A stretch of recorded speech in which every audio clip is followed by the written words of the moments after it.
가정의 달을 맞아서 계속해서 가정에 대해서 말씀을 나누고 있습니다. 5월 첫째 주일은 하나님 나라는 이런 자의 것이다 하면서 우리 어린 아이들에 대한 말씀을 나누었고, 또 두 번째 주일은 불효에 대한 부분, 불효의 악을 제하라라는 말씀으로 하나님의 말씀을 나누었습니다. 그리고 지난주에는 부부에 대한 말씀, 가정 안의 지체됨에 대해서 말씀을 나누었습니다. 가족 간의 관계가 이외에도 많이 있습니다. 형제와의 관계도 있고 또 여러 가지 관계가 있는데, 그 중에 가장 어렵다고 또 가장 민감하고 예민한 관계를 들자면 바로 시댁과 또 처갓집과 그런 관계가 아닐까 생각이 듭니다. 이런 관계성이 과연 어떻게 우리가 가지고 갈 수 있는가, 그리고 이러한 관계성 속에서 하나님은 무엇을 또 주기를 원하시는가. 우리나라 속담에는 이와 관련된 속담들이 많이 있죠. 때리는 시어머니보다 말리는 시누이가 더 밉다 할 정도로 시댁에 대한 그런 마음들이 너무나 어렵고 힘든 것들을 많이 호소하게 됩니다. 그런데 이것은 단순히 우리나라만의 문제는 아닙니다. 우리나라만의 문제는 아니고 몽골에서도 이러한 속담이 있다고 합니다. 시어머니는 설탕으로 만들어도 쓰다. 스코틀랜드에는 시어머니 없는 남자와 결혼하는 여자는 행복한 여자다, 이렇게 말할 정도로 시어머니, 시아버지, 또 요즘에 고부관계가 아니라 구부관계다 이렇게 하면서 시아버지와의 그런 어려움도 얘기하는 것을 보게 됩니다. 이거는 시댁이나 처가나 다 비슷한 상황이라고 생각이 듭니다.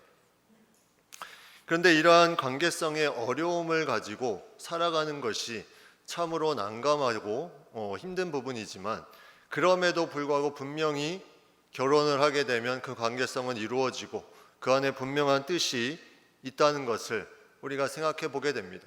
가끔 가다 보면 우리 나이 지긋한 권사님들이나 또 친척분 중에 좀 연세가 있으신 분들의 얘기를 들어보면 이런 시집살이에 대한 부분들을 참 어렵게 하셨다, 이런 생각들을 많이 공감하게 됩니다. 그럼에도 그렇게 지금까지 잘 또 지내시고 또 그러한 마음으로 살아가시는 그런 부분들이 참 귀하고 아름답게 느껴지는 부분이 많이 있습니다.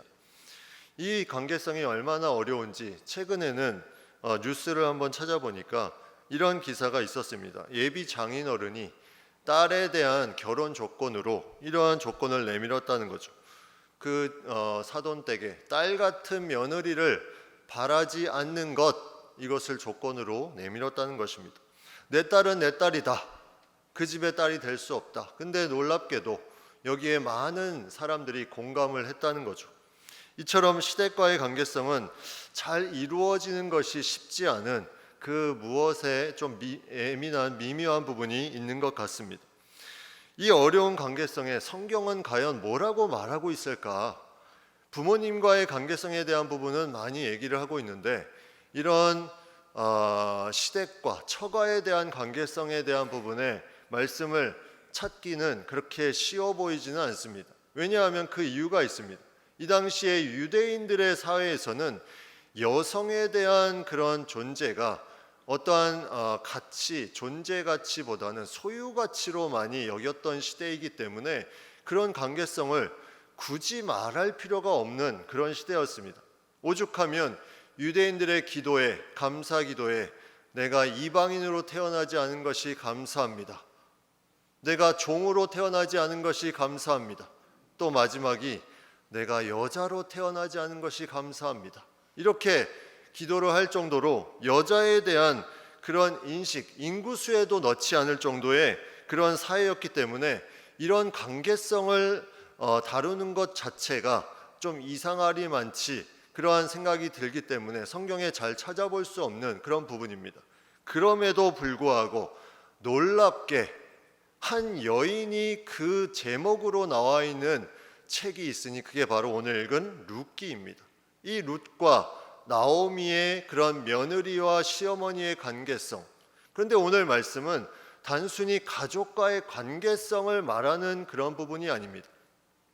성경의 66권 중에 여성의 이름을 그 책 제목으로 한 것이 두 개가 있는데 하나는 에스더, 하나는 룻기입니다. 에스더는 유대인으로서 나라를 살린 여인으로 죽으면 죽으리이다 하면서 그 용맹과 또 하나님 앞에 헌신과 순종함을 통해서 나아가는, 그것을 통해서 나라를 살리는 그 내용이 에스더서에 기록되어 있습니다. 또 한 명이 바로 이 룻기의 룻인데, 과연 이 룻기는 어떤 의미로 이 성경의 66권의 정경에 들어가 있을까? 과연 이 룻의 어떠한 모습이, 이 성경에서 말하는 어떤 모습이 이러한 하나님의 말씀, 구원의 역사의 중심이 되는 이 한 책을 이룰 수 있을까?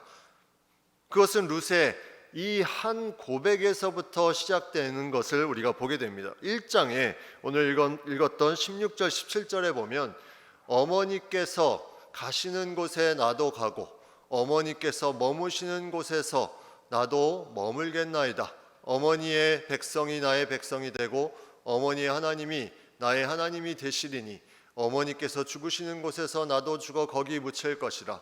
만일 내가 죽는 일 외에 어머니를 떠나면 여호와께서 내게 벌을 내리시고 더 내리시기를 원하나이다 하는지라. 이 말씀만 딱 가지고 묵상을 하면 이 며느리들이 얼마나 힘들어 하겠습니까? 어머니를 따라 죽어야 되는구나, 시어머니를 따라서. 만약 이렇게 이 성경이 여기까지 있다면 정경으로서의, 물론 효부에 대한 마음을 나눌 수는 있지만 하나님의 말씀 정경으로서의 가치를 이 정도로 그렇게 생각하기에는 너무 아쉬운 부분이 많이 있습니다. 그러나 중요한 건 이 룻의 고백, 이 고백으로부터 이 놀라운 역사가 시작되고 있다는 거죠. 이 룻기의 배경을 보면 이러한 부분이 있습니다. 룻이 사는 시대는 사사시대였습니다. 사사시대는 타락한 시대였어요. 자기 소견에 옳은 대로 행하는 그런 중심이 없는 시대였습니다. 자기가 하고 싶은 대로 했다는 거죠. 그러니까 타락하게 되고 죄를 범하게 되고, 죄를 범하니까 하나님이 심판하시고 그 심판에 회개하는 가운데 그것을 이겨낼 수 있도록 보내신 분이 바로 사사입니다. 이 사사시대에 구원의 역사를 이루어가는 놀라운 일이 펼쳐지는데 그것이 사사를 통해서 이루어지지 않았다는 거죠. 룻기를 통해서 보여주고자 하는 것은 많은 사사들이 있었지만 그 사사가 하나님의 구원의 역사의 중심이 아니라 한 이방 여인이 그 가운데 중심으로 우리에게 보여주고 있다는 거죠. 이 유대 베들레헴 땅에 흉년이 들어서 이 나오미와 남편 엘리멜렉과 그 두 아들이 이제 그 모압 땅으로 가게 됩니다. 그 모압 땅에 가서 살고 있는데 그 남편이 먼저 죽게 되죠. 안타깝게 모압 땅에서 죽게 됩니다. 그리고 그 다음에 두 아들이 이제 모압의 며느리를 보게 되는데, 이제 첫째 며느리가 이 룻이고 둘째 며느리가 오르바라는 며느리였습니다. 두 아들의 이제 며느리를 보게 된 거죠. 근데 이 모압이라는 지역이 어떤 지역인가? 물론 이 유대 땅 베들레헴에서 그렇게 멀지 않은 이방 땅이었지만 지금으로 따지면 그래도 하루에 갈 수 있는 거리 정도는 아니었습니다. 약 100km 정도. 지금으로 해도 좀 차로 지금 빨리 달리면 2시간, 1시간이면 갈 수 있지만 그 당시에는 그런 부분이 없기 때문에 며칠을 가야 되는, 그리고 나이가 있는 어른들과 함께 이동하는 거기 때문에 이것이 쉽지 않은 여정이었습니다. 그런데 모압 땅은 또 무엇이 있었냐면 이스라엘과 적대적인 나라였어요. 사사기, 이 앞에 사사기에 보면 모압 왕이 이스라엘을 침범한 내용도 나옵니다. 그리고 그 안에는 많은 우상들이 있었고 그모스라는 아주 인신 제사를 드리는, 아이를 바쳐야 그 신이 복을 준다는 그런 사상이 그 땅 가운데 있는 그런 우상이 즐비한 땅이 이 모압 땅이었습니다. 이 땅으로 도망을 가는 것은 조금 이상하게 느껴지는 그 정도의 땅이었습니다. 마치 기독교인이 우상이 즐비한 나라에 가서, 자기 기독교 나라를 떠나 우상이 즐비한 나라에 도망을 가서 살아가는 그런 모습과 같은 그런 모습입니다.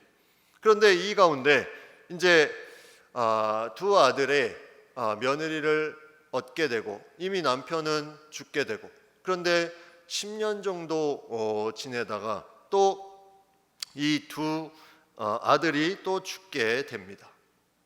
결국 남은 것은 나오미, 시어머니 나오미와 며느리 룻밖에 남아있지 않습니다. 룻과 오르바 두 며느리밖에 남아있지 않습니다. 이제 이 나오미가 모든 것을 다 잃은 것처럼 절망할 수밖에 없죠. 남편도 잃고 두 아들도 잃었기 때문에 그런 가운데 이제 흉년이 제하여지고 하나님께서 그 땅에 곡식을 허락했다는 얘기를 듣고 고향으로 돌아가게 됩니다. 그때 돌아갈 때 이 나오미가 며느리들에게 말하게 되죠. 이제 너희도 각 고향으로, 너희 고국으로 돌아가라. 너희가 죽은 자들과 나를 선대한 것 같이 여호와께서 너희를 선대하기를 원한다. 여기서 선대한 것 같다, 선대한 것 같다, 이 표현은 그만큼 이 두 며느리들이 무언가 잘했다는 거죠. 이 먼저 죽게 된 시아버지와 시어머니에게 무언가 잘했던 그런 부분들을 말하면서 나도 너희를 또 함께 하나님께서 너희를 선대하기를 원한다 하면서 보내주는 내용이 이제 오늘 읽은 말씀 앞에 8절에 나옵니다. 근데 이 두 며느리가 이런 선대하는 그 마음이 얼마나 컸던지, 이런 효심이 얼마나 컸던지, 그래도 둘 다 돌아가지 않겠다고 말합니다. 그래서 이 시어머니 나오미는 더 강하게 얘기를 하죠. 더 이상 후손을 이어줄 사람이 없다.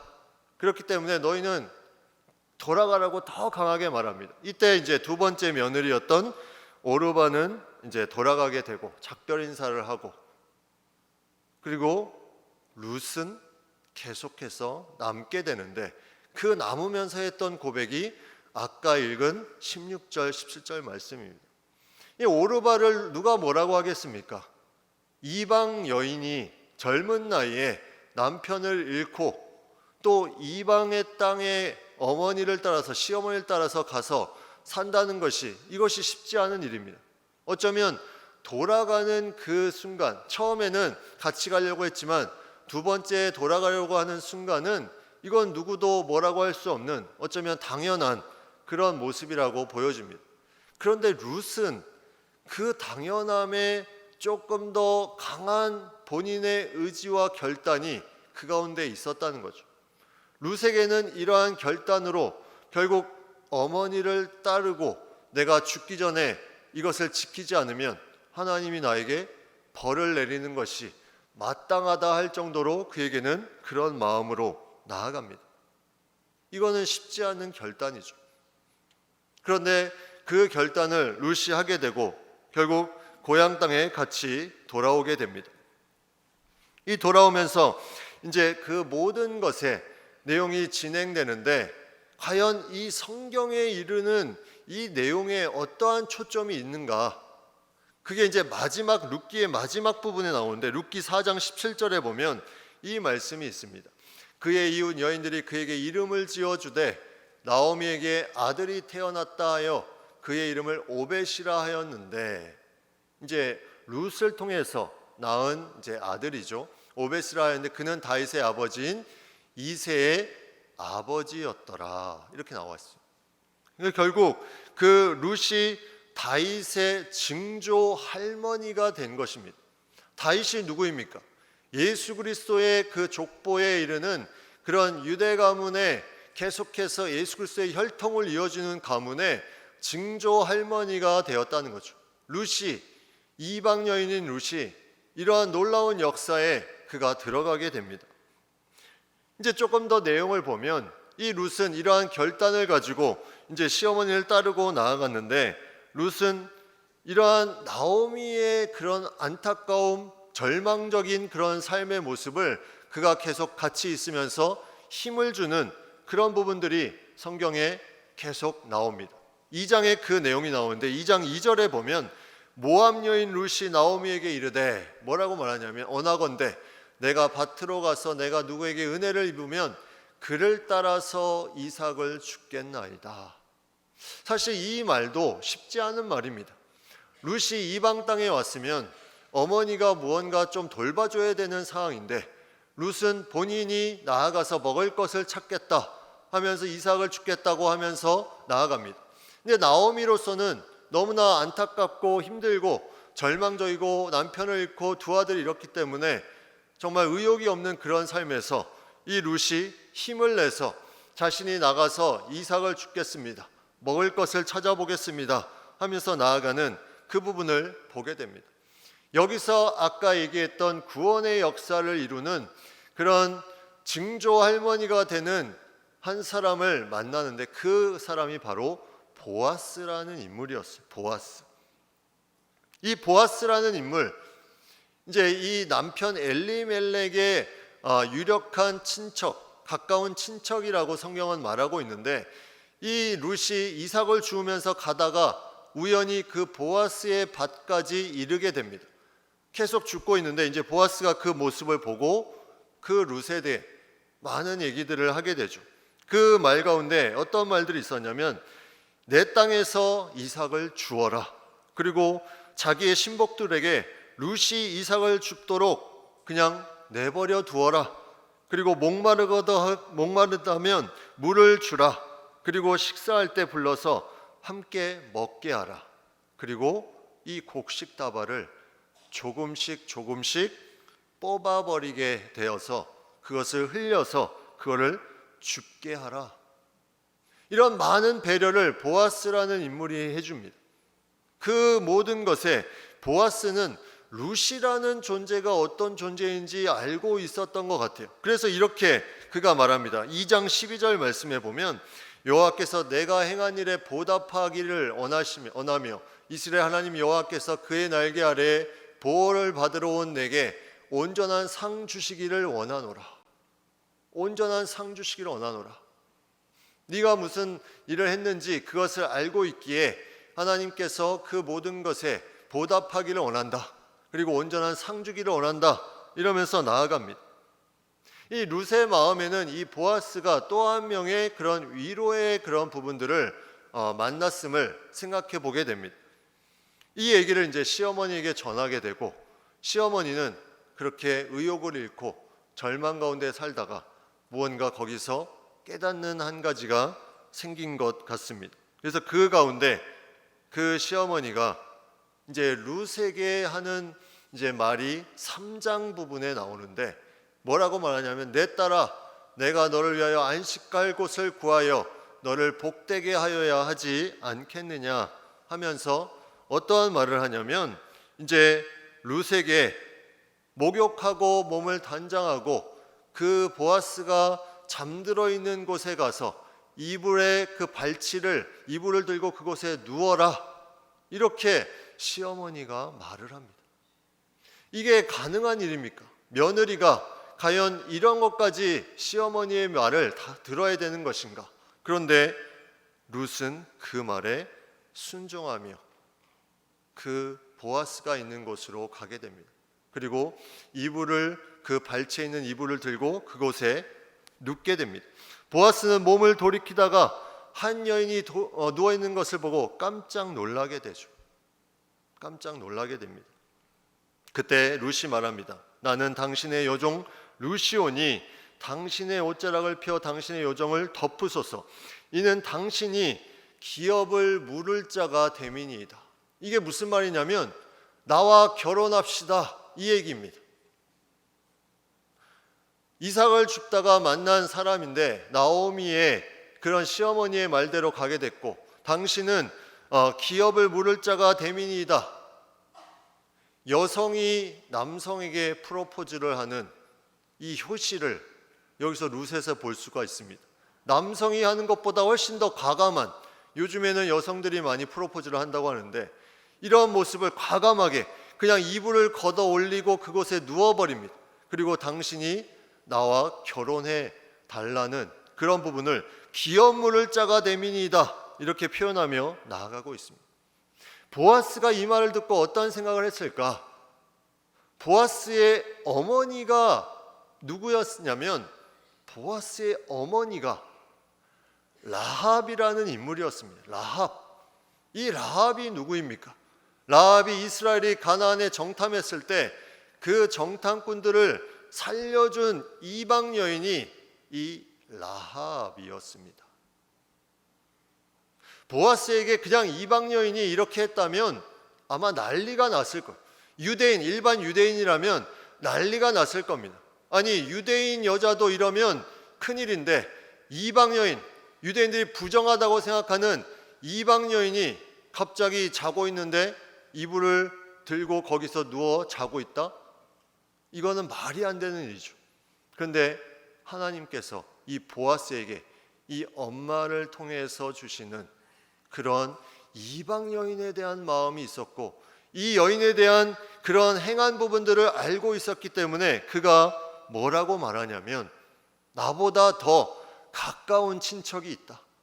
그가 기업을 물으지 않으면 내가 당신이 말한 대로, 룻이 말한 대로 기업을 잇겠다.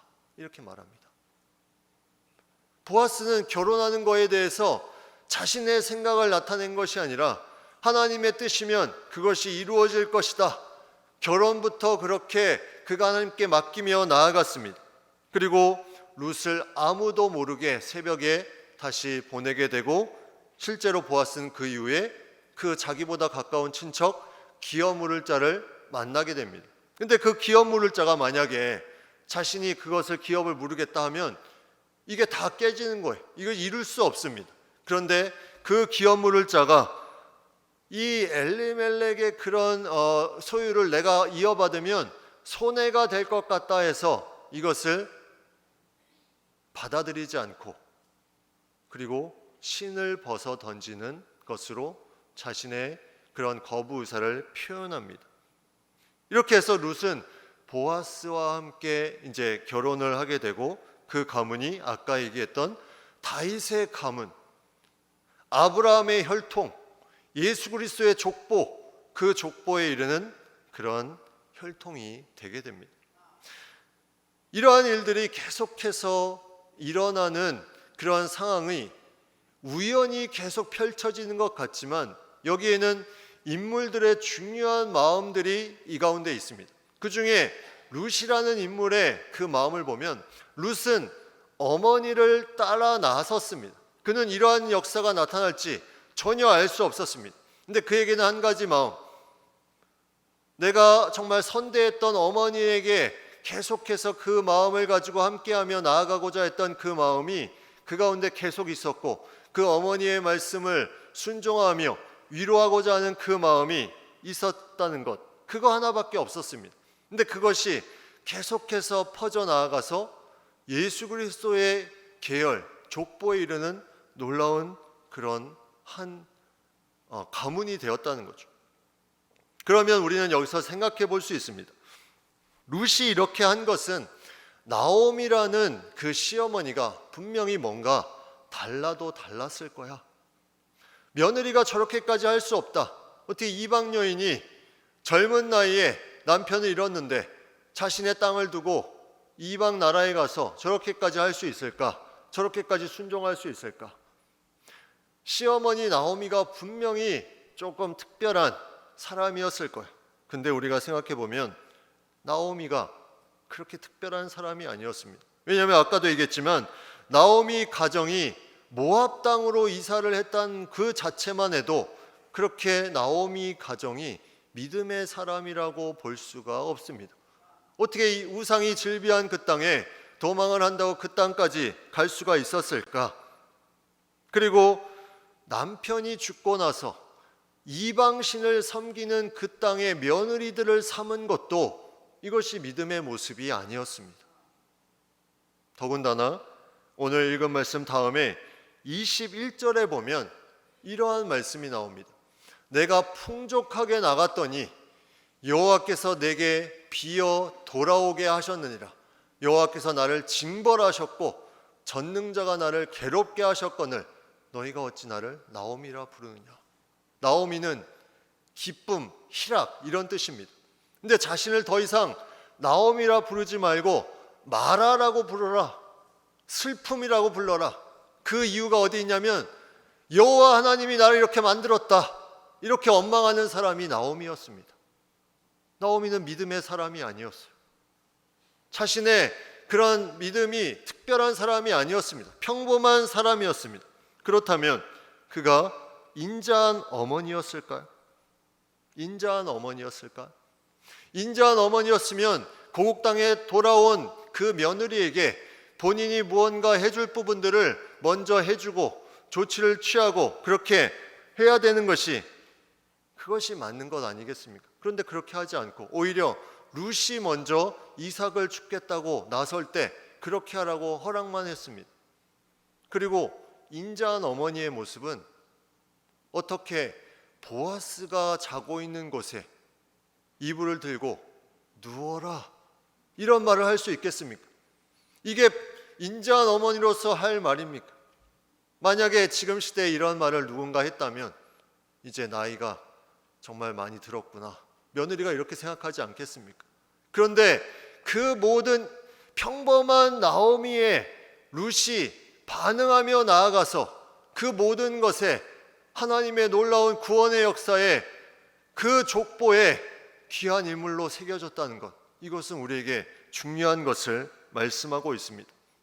내가 믿음의 가문을 이루고 이 믿음의 유산을 흘러가게 한다는 것, 이것이 어떠한 삶의 어떤 기준과 내가 생각하는 그 부분에 있는 것이 아니라 하나님이 주신 그 가족관계 안에서 내가 어떤 관계에 있든지, 그것이 시가이든 처가이든 그 안에 내가 하나님의 마음을 가지고 부모님을 대하고 또 그 안에 말씀을 따라 나아가는 공경함이 있고, 그것을 통해서 계속해서 중간에 돌이키지 않고 자신을 거기에 맡기며 나아간다면 하나님의 구원의 역사가 그 가운데 분명히 이루어진다는 것. 여기에 룻기에 강한 메시지가 있습니다. 이것은 단순히 효부한 사람을 말하는 것이 아니라 하나님의 마음을 가지고 나아갈 때 그 가정을 향해 나아가는 그 한 사람, 정말 절망적이고 더 이상 아무 가망성도 없어 보이는 그 가정에 한 여인의 그러한 모습을 통해서 그 가문이 다시 일어나고 새롭게 되는 이 놀라운 역사가 그 가운데 펼쳐지고 있다는 거죠. 우리는 쉽게 생각할 수 있습니다. 이 가정은 내가 더 이상 어떻게 할 수 없는 그런 가정이에요. 이 가문은 내가 더 이상 뭘 해도 불가능한 그런 가문이야. 그러나 그렇지 않다는 겁니다.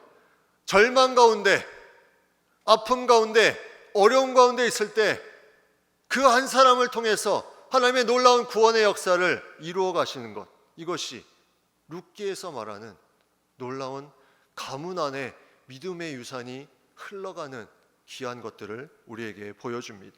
야고보서 2장 5절 말씀에 내 사랑하는 형제들아 들을지어다. 하나님이 세상에서 가난한 자를 택하사 믿음에 부요하게 하시고 또 자기를 사랑하는 자들에게 약속하신 나라를 상속으로 받게 하지 아니하셨느냐. 가난한 자를 택하사 믿음에 부요하게 하셨다. 자기를 사랑하는 자들에게 약속하신 나라를 상속으로 받게 하셨다. 이 룻을 말하는 것 같지 않습니까? 이 룻을 통해서 나오미의 가문을 일으키며 가난했던 룻의 믿음에 부요하게 하시고 하나님을 사랑하는 그 마음으로 믿음의 상속을 받는 이 놀라운 역사. 나 한 사람이 그렇게 나아가면 우리의 가문이 일어날 수 있다는 겁니다.